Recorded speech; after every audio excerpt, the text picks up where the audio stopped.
Hi hello ಎಲ್ಲರೂ ಹೇಗಿದ್ದೀರಾ? ನನ್ನ ಅನಿಸಿಕೆ ಎಲ್ಲರೂ ಚೆನ್ನಾಗಿದ್ದೀರಾ ಅಂತ ಅಂದ್ಕೊಂಡಿದ್ದೀನಿ. ಎಲ್ಲರೂ ಚೆನ್ನಾಗಿರಿ, ನಾನು ಚೆನ್ನಾಗಿದ್ದೀನಿ. ಏನಪ್ಪ ಈ ಥರ ಲಾಗ್ ಮಾಡ್ತಿದ್ದಾರೆ ಇವತ್ತು ಅಂದ್ಕೊಂಡ್ಬಿಟ್ರಾ? ಏನಿಲ್ಲ, ಇವತ್ತು ನಾವು ಚಿಂತಾಮಣಿಯಲ್ಲಿ ದೇವಸ್ಥಾನ ಕನಕಪಲ್ಲಿ ಅಂತ ಜಾತ್ರೆ ನಡೀತಾ ಇದೆ. ದೇವರು ತೇರು ಎಳಿತಿದ್ದಾರೆ, ಹಾಗಾಗಿ ಹೋಗಿ ಬರೋಣ ಅಂತ ಹೊರಟಿದ್ವಿ. ಹಾಗಾಗಿ ಸ್ವಲ್ಪ ಲಾಗ್ ಮಾಡೋಣ ಅಂತ ಮನಸ್ತು ಮಾಡಿದೆ. ನಾವೆಲ್ಲ ರೆಡಿಯಾಗಿ ಇನ್ನೇನು ಮಕ್ಕಳೆಲ್ಲ ಆಚೆ ಹೋದರು. ನಾನು ರೆಡಿಯಾಗಿ ಲಾಕ್ ಮಾಡಿಬಿಟ್ಟು ಇನ್ನೇನು ಹೊರಟ್ವಿ. ಆಚೆ ಹೊರಡಬೇಕಾದ್ರೆ ಅಣ್ಣ ಮಾತಾಡ್ಸಿದ್ರು, ಎಲ್ಲಿ ಕನಕಪಲ್ಲಿಗ ಅಂತಂದರು. ಕನಕಪಲ್ಲಿಗೆ ಅಂತೆ ಅಂದ್ಬಿಟ್ಟು ಇನ್ನೇನು ಆಚೆ ಹೋದ್ವಿ. ಆಚೆ ಹೋಗಿ ಇನ್ನೇನು ಗಾಡಿ ರೆಡಿಯಾಗಿತ್ತು. ಗಾಡಿ ಆಗಿದ್ದಾದಮೇಲೆ ಎಲ್ಲರೂ ಗಾಡಿ ಮೇಲೆ ಹತ್ತಿ ಇನ್ನೇನು ಹೊರಟೇ ಬಿಟ್ವಿ. ಗಾಡಿ ಹಾಕ್ಕೊಂಡು ಹೋದ್ವಿ. ಹತ್ತತ್ರ ಹೋಗ್ತಾ ಇದ್ವಿ. ಕನಕಪಲ್ಲಿಗೆ ಹೋಗಬೇಕು ಅನ್ನೋ ದಾರಿ ಮಧ್ಯದಲ್ಲಿ ನೋಡಿ ಹೂವು ಎಷ್ಟು ಚೆನ್ನಾಗಿ ಬಿಟ್ಟಿದೆ. ಈಗೆಲ್ಲ ಎಷ್ಟು ಚೆನ್ನಾಗಿ ಚಿಗುರ್ತಾ ಇದೆ ಗೊತ್ತಾ. ಮರಗಳು ತುಂಬ ಚೆನ್ನಾಗಿ ಚಿಗುರ್ತಾ ಇದೆ. ಚಿಗುರು ನೋಡಬೇಕು ಅನಿಸುತ್ತೆ, ಎಲ್ಲ ನಿಂತ್ಕೋಬೇಕು ಅನಿಸುತ್ತೆ, ಹಾಗೆ ಇತ್ತು ಹೂವು ಮಾತ್ರ.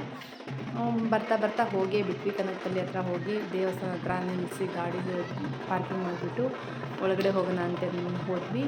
ಆಗಲೇ ಫುಲ್ ತೇರು ರಥೋತ್ಸವ ಎಲ್ಲ ಫಿನಿಶ್ ಆಗಿತ್ತು. ಮತ್ತು ಸಾಯಂಕಾಲ ಇಲ್ಲಿ ಮುಂದೆ ಬರುತ್ತೆ ಅಂತಂದರು. ನೋಡೋಣ ಅಂದ್ಕೊಂಡ್ವಿ. ಹೋಗೋಣ ಅಂತ ನಾವು ಆ್ಯಕ್ಚುಲಿ ತೇರಿಗೆ ಕಾಯಿ ಎಲ್ಲ ಹೊಡಿಬಾರ್ದಂತೆ, ಹಾಗಾಗಿ ನಮಸ್ಕಾರ ಮಾಡಿಕೊಂಡು ಇನ್ನೇನು ನೋಡಿದ್ದಾದಮೇಲೆ ಸರಿ ಬಿಡು ಅಂತ ನೋಡಿದ್ವಿ. ತೇರು ನೋಡ್ಕೊಂಡ್ವಿ. ತೇರು ನೋಡಿದ್ದಾದಮೇಲೆ ಮಕ್ಕಳು ತೇರು ಕೆಳಗಡೆಯಿಂದ ಎಲ್ಲ ನಮಸ್ಕಾರ ಮಾಡ್ಕೊಂಡು ಬಂದು ಇನ್ನೇನು ತೇರು ಆಚೆನೇ ಇತ್ತಲ್ಲ ನೋಡ್ಕೊಂಡ್ಬಿಟ್ಟು ಇನ್ನೇನು ದೇವಸ್ಥಾನ ಒಳಗಡೆ ಹೋಗೋಣ ಅಂದ್ಕೊಂಡ್ವಿ. ದೇವಸ್ಥಾನದ ಒಳಗಡೆ ಯಾವ ದೇವರು ಇರ್ಬೋದು ಅಂದ್ಕೊಂಡೆ. ಇಲ್ಲಿ ನೋಡಿದರೆ ಆಂಜನೇಯ ಪ್ರತಿಮೆ ಕುಣಿಸಿದ್ರು, ಮತ್ತು ರಾಮನ ಪ್ರತಿಮೆ ಇತ್ತು. ನೋಡಿದ್ದಾದಮೇಲೆ ಇನ್ನೇನು ಹೋಗೋಣ ಅಂತೇಳಿ ಹೊರಟ್ವಿ. ದೇವಸ್ಥಾನದಲ್ಲಿ ಹೋಗೋಣ ಅಂತ. ಆದರೆ ಜನ ಅಷ್ಟೇನಿರಲಿಲ್ಲ. 3 ಗಂಟೆ ಅಷ್ಟೊತ್ತಿಗೆಲ್ಲ ತೇರು ನಡೀತಲ್ವ, ಆವಾಗಲೇ ಜಾಸ್ತಿ ಜನ ಬಂದಿದ್ರು. ಮತ್ತು ಸಾಯಂಕಾಲ ಬರ್ತಾರೆ, ಯಾಕಂದರೆ ಫುಲ್ ಬಿಸಿಲು ಇತ್ತಲ್ವ, ಹಾಗಾಗಿ ಜನ ಜಾಸ್ತಿ ಇರಲಿಲ್ಲ. ಸಾಯಂಕಾಲ ಮತ್ತೆ ತುಂಬ ಜನ ಬಂದರು. ಮತ್ತು ಸಾಯಂಕಾಲ ಇನ್ನೊಂದು ಟ್ರಿಪ್ಪು ತೇರು ಎಳೆದ್ರು. ನಾನು ಇದ್ದೆ, ಬಟ್ ನನಗೆ ಗೊತ್ತಿಲ್ಲ 2 ಟೈಮ್ ತೇರು ಎಳಿತಾರೆ ಅಂತ. ರಥೋತ್ಸವ ನೋಡ್ಕೊಂಡ್ಬಿಟ್ಟು ಒಳಗಡೆ ಎಂಟ್ರಿ ಆಗೋಣ ಅಂತೇಳಿ ದೇವಸ್ಥಾನದಲ್ಲಿ ಎಂಟ್ರಿ ಆಗ್ತಾಯಿದ್ವಿ. ಇಲ್ಲಿ ದೇವಸ್ಥಾನ ಎಂಟ್ರಿ ಆದ್ವಿ. ಒಳಗಡೆ ಅಪ್ಪ ತಂದೆ ಕಾಪಾಡಪ್ಪ ಪಂಚಮುಖಿ ಆಂಜನೇಯ ಸ್ವಾಮಿ ಅಂತ ಕೈ ಮುಕ್ಕೊಂಡ್ಬಿಟ್ಟು ಒಳಗಡೆ ಹೋಗಿ ಪ್ರದಕ್ಷಿಣೆ ಹಾಕ್ಕೊಂಡು ಪ್ರಸಾದ ಇಸ್ಕೊಂಡು ಸ್ವಲ್ಪ ಹೊತ್ತು ಕೂತ್ಕೊಂಡು ಬಂದ್ವಿ. ನೋಡಿ ಇಲ್ಲಿ ನಾವು ಹೋಗಿದ್ದು ಸಾಯಂಕಾಲ, ಬಟ್ ಬೆಳಿಗ್ಗೆ ಮಧ್ಯಾಹ್ನ ಫುಲ್ ರಶ್ ಇತ್ತಂತೆ. ಕ್ಯೂ ಅಂತೂ ನೋಡಿ ಎಷ್ಟು ಜನ ಇದ್ದಾರೆ ಅಂತಂದರೆ, ಕ್ಯೂ ಫುಲ್ ಸುತ್ತಬೇಕಾದ್ರೆ ತುಂಬ ಜನ ಇದ್ದರು. ಅಲ್ಲಲ್ಲೆಲ್ಲ ಕೂತಿದ್ರು. ನಾವು ಹೋದ್ವಿ. ನೋಡಿ ಅಪ್ಪ ತಂದೆ ಕಾಪಾಡಪ್ಪ ಅಂತ ಕೈ ಮುಕ್ಕೊಂಡ್ಬಿಟ್ಟು ಒಂದು ರೌಂಡ್ ಹಾಕ್ಕೊಂಡು ಬರೋಣ ಅಂತೇಳಿ ಹೋದೆ. ಒಂದು ರೌಂಡ್ ಹಾಕ್ಕೊಂಡು ಇನ್ನೇನು ಬರೋಣ ಅಂತ ಹೋದ್ವಿಲ್ಲ. ಸಖತ್ ರಶ್ ಇತ್ತು. ಹೆಂಗಪ್ಪ ಹೋಗೋದು ಅಂದ್ಕೊಂಡ್ವಿ, ಬಟ್ ಬಂದಮೇಲೆ ಹೋಗಲೇಬೇಕಲ್ವ, ಹಾಗಾಗಿ ಹೋದ್ವಿ. ಲೈನಲ್ಲಿ ಹೋದ್ವಿ.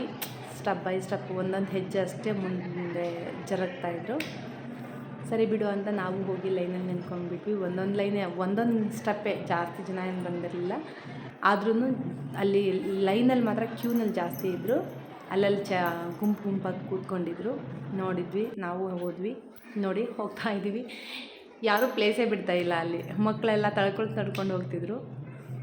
ದೇವರ ದರ್ಶನ ಪಡ್ಕೊಂಡ್ವಿ. ದೇವರ ಸನ್ನಿಧಿಯಲ್ಲಿ ಹೋಗಿ ಒಂದು ರೌಂಡ್ ಹಾಕ್ಕೊಂಡ್ಬಿಟ್ಟು ಕೂತ್ಕೊಳ್ಳೋಣ ಅಂದ್ಕೊಂಡು ಹೋದ್ವಿ. ಅಷ್ಟರಲ್ಲಿ ಹೋಗಲೇಬೇಕು ಅಂತಂದರು.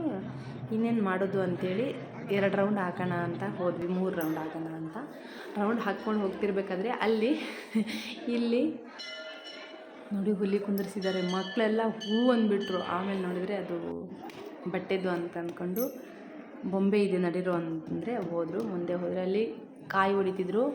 ಎಲ್ಲರೂ ಕಾಯಿ ಹೊಡೆದ್ಬಿಟ್ಟು ಒಂದು ಕಾಯಿ ಎತ್ಕೊಂಡು ಒಂದು ಕಾಯಿ ಅಲ್ಲೇ ಇಟ್ಟು ಹೋಗ್ತಿದ್ರು. ಅಲ್ಲಿ ನೋಡಿಕೊಂಡು ಮುಂದೆ ಬಂದ್ವಿ. ಇಲ್ಲಿ ವಿಗ್ರಹ ಚಿಕ್ಕದಿತ್ತು, ಅದನ್ನು ನಮಸ್ಕಾರ ಮಾಡ್ಕೊಂಡ್ಬಿಟ್ಟು ಮುಂದೆ ಪ್ರಸಾದ ಕೊಡ್ತಿದ್ರು. ಪ್ರಸಾದ ಎತ್ಕೊಂಡ್ಬಿಟ್ಟು ಮುಂದೆ ಇನ್ನೊಂದು ಪಕ್ಕದಲ್ಲಿ ಆಂಜನೇಯ ವಿಗ್ರಹ ಇತ್ತು. ಅಲ್ಲೊಂದು ಚೂರು ವಿಡಿಯೋ ಮಾಡ್ಕೊಂಡ್ಬಿಟ್ಟು ಹಾಗೆ ಇನ್ನೊಂದು ಸ್ವಲ್ಪ ಹೊತ್ತು ಕೂತ್ಕೊಳ್ಳೋಣ ಅಂತೇಳಿ ಅಲ್ಲಿ ಕೂತ್ಕೊಂಡ್ಬಿಟ್ಟು ಮತ್ತೆ ಆಚೆ ಬಂದೆ. ಇಲ್ಲಿ ಹುಬ್ಳಿದು ಡ್ರಾಮಾ ಅವರು ಬಂದಿದ್ದರು.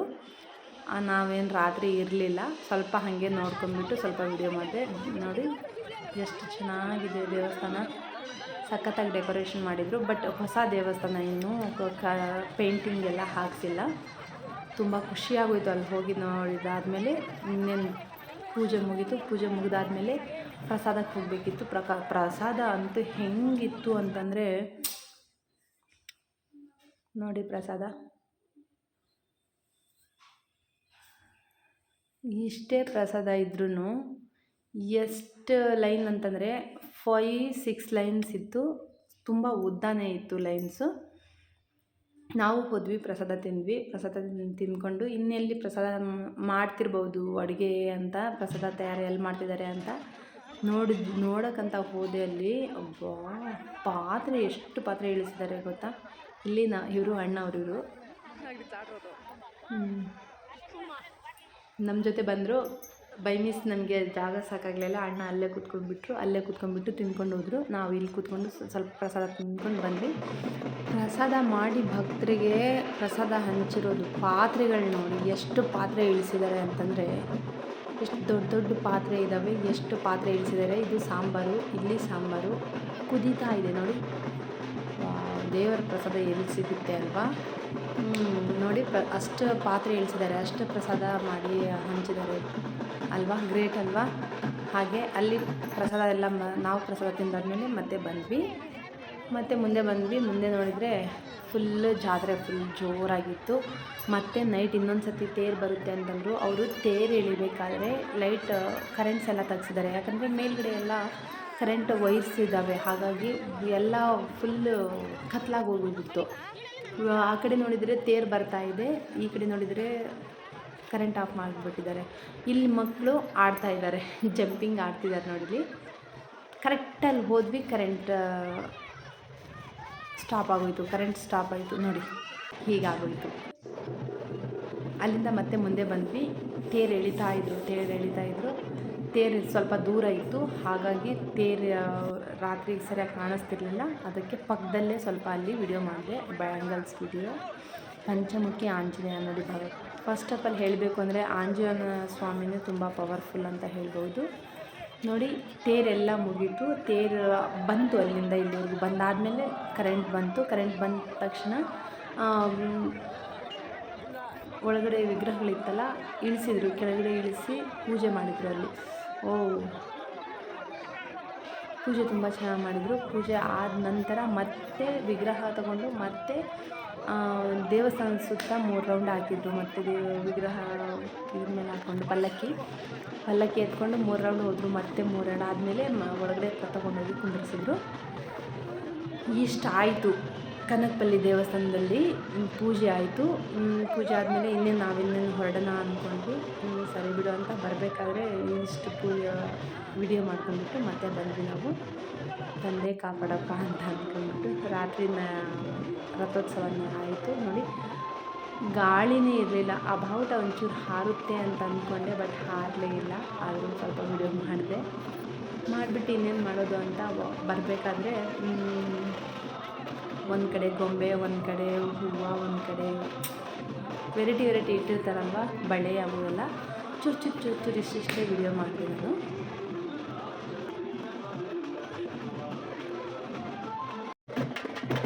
ಆ ಕಡೆ ಈ ಕಡೆ ನೋಡೋಷ್ಟರಲ್ಲಿ ಪಲ್ಲಕ್ಕಿ ರೆಡಿ ಮಾಡಿಬಿಟ್ರು. ಪಲ್ಲಕ್ಕಿ ಪೂಜೆ ಮಾಡಿ ನೋಡಿ, ಮತ್ತೆ ಪಲ್ಲಕ್ಕಿ ಎತ್ಕೊಂಡ್ಬಿಟ್ಟಿದ್ದಾರೆ. ಸ್ವಾಮಿಯ ಪಲ್ಲಕ್ಕಿ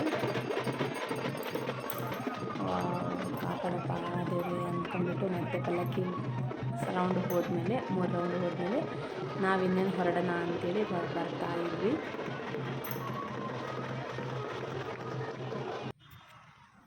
ಬರ್ತಾ ಇರಬೇಕಾದ್ರೆ ಹೇಳಿದ್ನಲ್ವ ನೋಡಿ, ಇಲ್ಲಿ ಡಾಲ್ಸ್ ಗೊಂಬೆಗಳು ಇಟ್ಟಿದ್ರು. ಮತ್ತು ಮಧ್ಯದಲ್ಲಿ ಚೆನ್ನಾಗಿ ಕೂತಿದ್ದ ನೋಡಿ ಅವಣ್ಣ.